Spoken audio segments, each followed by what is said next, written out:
एक गांव में एक विशाल पीपल का पेड़ खड़ा था।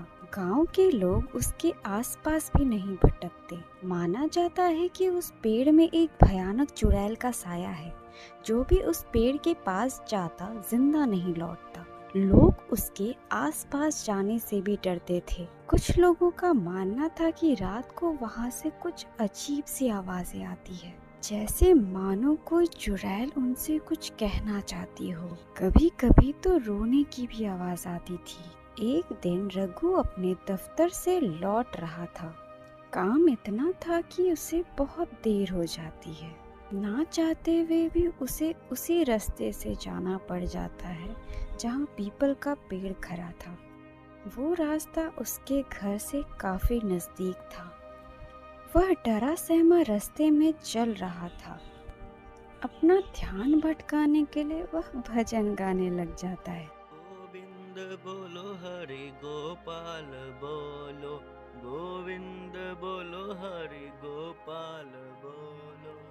वह कैसे भी घर जल्दी लौटने की कोशिश करता है, पर आज का सफर उसे लंबा लगता है। एक पत्ते की खड़खड़ाहट से भी वह डर जाता है। उसे बार बार लोगों की बातें याद आ जाती है। फिर वह मन ही मन बातें करने लग जाता है। हे भगवान, आज मेरी रक्षा कर लेना। क्या पता आज मेरी आखिरी दिन हो। मेरी बीवी और बच्चे मेरा घर पे इंतजार कर रहे हैं भगवान। शायद भगवान भी उसकी बात सुन लेता है, पर इतनी जल्दी कहाँ। अब वह पेड़ से गुजर रहा होता है और उसे एहसास होता है जैसे कोई उसे आवाज लगा रहा हो। रघु,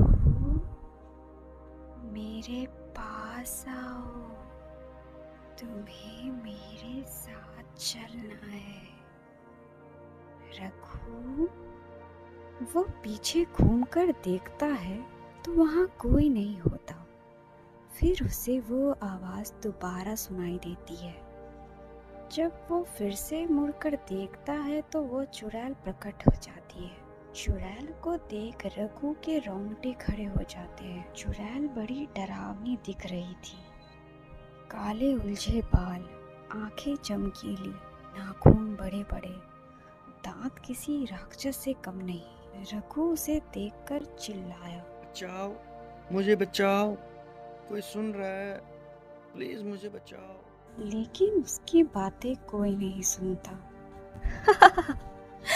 यहाँ तुम्हें कोई नहीं बचा सकता। यहाँ तुम्हारे और मेरे अलावा कोई नहीं सुनेगा। पर मैंने तुम्हारा क्या बिगाड़ा है? मुझे घर जाने दो चुड़ैल। घर जाने दो? पूरा गांव मुझसे डरता है, पर तुम में इतना साहस कि आधी रात को इस पेड़ से गुजर रहे हो तुम। देखो चुड़ैल, इसमें मेरी कोई गलती नहीं है। आज मेरे मालिक ने मुझे ढेर सारा काम दे दिया था। मैं तो इतना काम में मगन हो गया कि वक्त का पता ही नहीं चला। वरना तुम ही बताओ, मैं इतनी रात को इस पेड़ से कैसे गुजर सकता हूँ? अच्छा बच्चे, तुम्हें अपनी जान प्यारी है या काम प्यारा है? तुम सही कह रही हो, लेकिन मुझे अपने बच्चों का पेट भी तो पालना है और उनके लिए तो मेरी जान भी कुर्बान है। लेकिन तुम मुझे मत मारो। मेरे अलावा और नहीं है कोई कमाने वाला मेरे घर में। मेरे बच्चे अच्छे स्कूल में जाएं, पढ़े लिखें, कामयाब हो जाएं, उसके बाद सब मुझे खा जाना। मैं वचन देता हूँ, मैं खुद तुम्हारे पास आ जाऊंगा, लेकिन अभी तुम मुझे दो। मेरी पत्नी मेरा इंतजार कर रही हो गई। चुड़ैल रघु की बातें सुनकर बहुत ही पिघल जाती है। चुड़ैल की आंखें नम हो जाती है। फिर रघु उससे पूछता है, अरे, क्यों रो रही हैं आप? चुड़ैल भी क्या रोती है? तुम्हारी बातें सुनकर लगता है कि जैसे मेरी ही कहानी हो। मुझे अपने बच्चे याद आ गए। अरे वाह, आपके भी तो बच्चे हैं। हाँ, मेरे भी दो बच्चे हैं, बबलू और पिंकी बड़े शरारती थे। रघु चुड़ैल की कहानी सुनने के लिए उत्सुक हो गया। फिर चुड़ैल ने उसको सारी बातें बताई। मेरा नाम सुनीता है, मैं भी इसी गांव में रहती थी अपने पति और 2 बच्चों के साथ। फिर किसी कारणवश मेरे पति की मृत्यु हो जाती है। उनके देहांत के बाद मैं अकेली पड़ जाती हूँ और एक अकेली औरत का 2 बच्चों को संभाल पाना बहुत मुश्किल हो जाता है। फिर भी मैं हार नहीं मानती। घर घर जाकर लोगों का काम कर देती तो कुछ पैसे मिल जाते थे। कभी कभी लोगों से भिक्षा भी मांग लेती। एक दिन बच्चों की फीस भरने के लिए मेरे पास पैसे नहीं थे। फिर मैं इस गांव के जमींदार के घर गई, उनसे मदद मांगने के लिए। काश ना ही जाती तो अच्छा होता। जमींदार के बेटे का जन्मदिन था और उसे काम के लिए कुछ लोग चाहिए थे। फिर उसने मुझे भी काम पर रख लिया। मैं सारा दिन काम में मगन रही। ढेर सारे भोजन बनाए, घर की साफ सफाई की। फिर काम खत्म हो जाने के बाद मैं पैसे लेने उसके पास गई। अभी पता चला कि उसके घर चोरी हो गई है।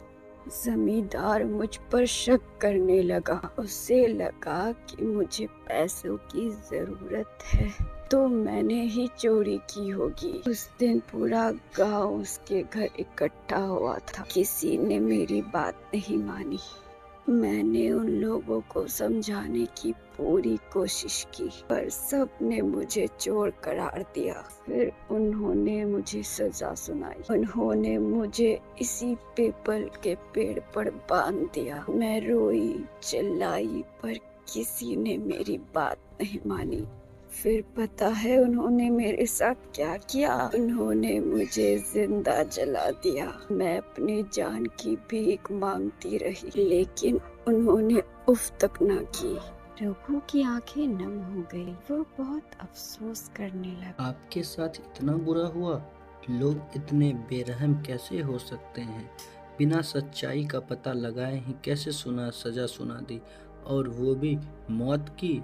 आपके साथ सच में बहुत बुरा हुआ है चुड़ैल जी, लेकिन मैं आपको इंसाफ दिलाना चाहता हूँ ताकि फिर ऐसा कभी दोबारा न हो, और तब जाके आपके आत्मा को भी शांति मिलेगी।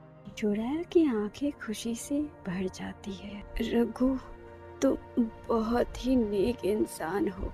ईश्वर तुम्हें सदा खुश रखे। तुम जाओ यहाँ से। अगली सुबह रघु गांव में पंचायत बिठाता है और सुनीता को इंसाफ दिलाता है। तब जाकर सुनीता को मुक्ति मिलती है।